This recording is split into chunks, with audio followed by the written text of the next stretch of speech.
And joining us tonight to discuss the military operations in Afghanistan, what the United States should do if North Korea were to conduct a sixth nuclear test this weekend, Fox News military analyst General Jack Keane. General, good to have you with us. Yeah. Let's start with that bomb, the Moab, the massive ordnance air blast bomb called the mother of all bombs. Its impact is extraordinary. Never used before, and it looks like it's the choice to use it now was at the perfect time and the perfect place. Yeah, it's a nasty bomb, Lou. It obviously has a tremendous blast effect, but it's got incendiary fuel as well, and that goes into these caves and tunnels. So it's a fiery, devastating death for those people who are in it, to be sure. We haven't used this bomb, obviously. We have the technology to support it.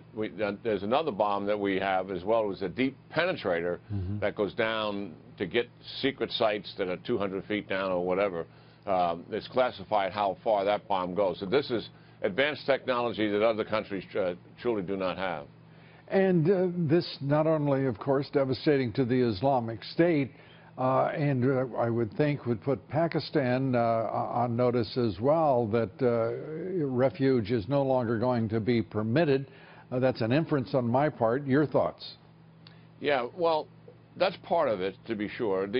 What this is this was an ISIS safe haven, and we've got to go after safe havens. The biggest mistake of 9/11 was not taking down the safe haven in Afghanistan. By the way, for our viewers to understand, not too far from this location is where Osama bin Laden and his thugs were.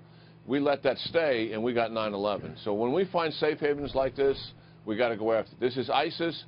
It's called the Khorasan group. They travel freely back and forth from Pakistan to Afghanistan. Some of them are former Pakistan Taliban. Some of them are former Afghan Taliban, now belonging to ISIS.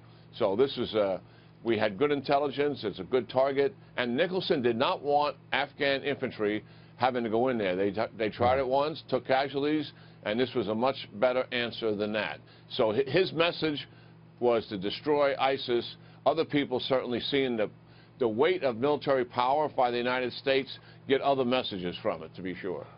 The rhetoric, however, from North Korea rising, it is more bellicose, if anything, more threatening. How is there a red line here? If Kim Jong-il is to set off a sixth nuclear test, are there to be repercussions? What will occur? There'll be no military repercussions for that. That'll be number 6. We've endured 5 before that. Right. A lot of the language, I think, is leading up to him doing something like that. The aircraft carrier and the strike force that's there, it's largely there to reassure our allies, the South Koreans and the Japanese, that we do have their back. The administration wants to send a loud signal. Vice President Pence going there for the same reason. There's political instability in South Korea. We're a little worried about it. We had a president there who was corrupt but strong on North Korea and strong on defense. We're likely to get another president that's hopefully less corrupt, but we believe it's going to be not as strong on defense and not as strong on North Korea. So part of this is strengthening the spine of the South Koreans as well.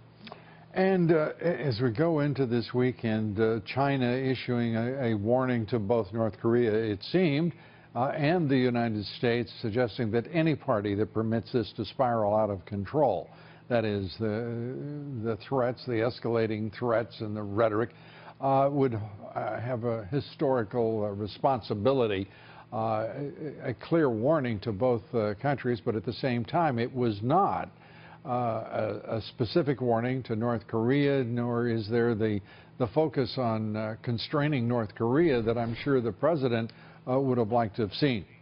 Well, you know, China may play a responsible role here for the first time. As you know, we've had 3 presidents who've tried to leverage China to coerce the North Koreans to denuclearize. All of that failed.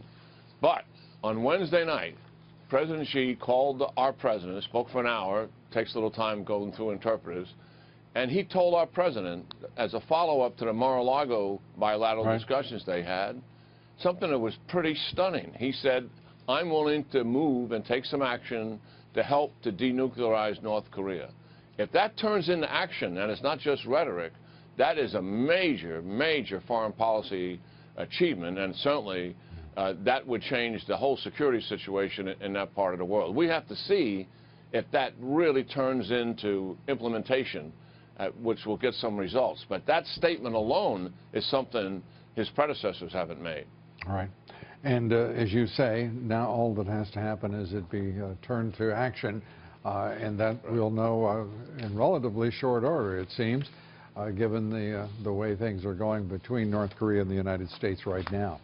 General Jack Keane, as always, great to have you with us. Thanks. Good talking to you, Lou.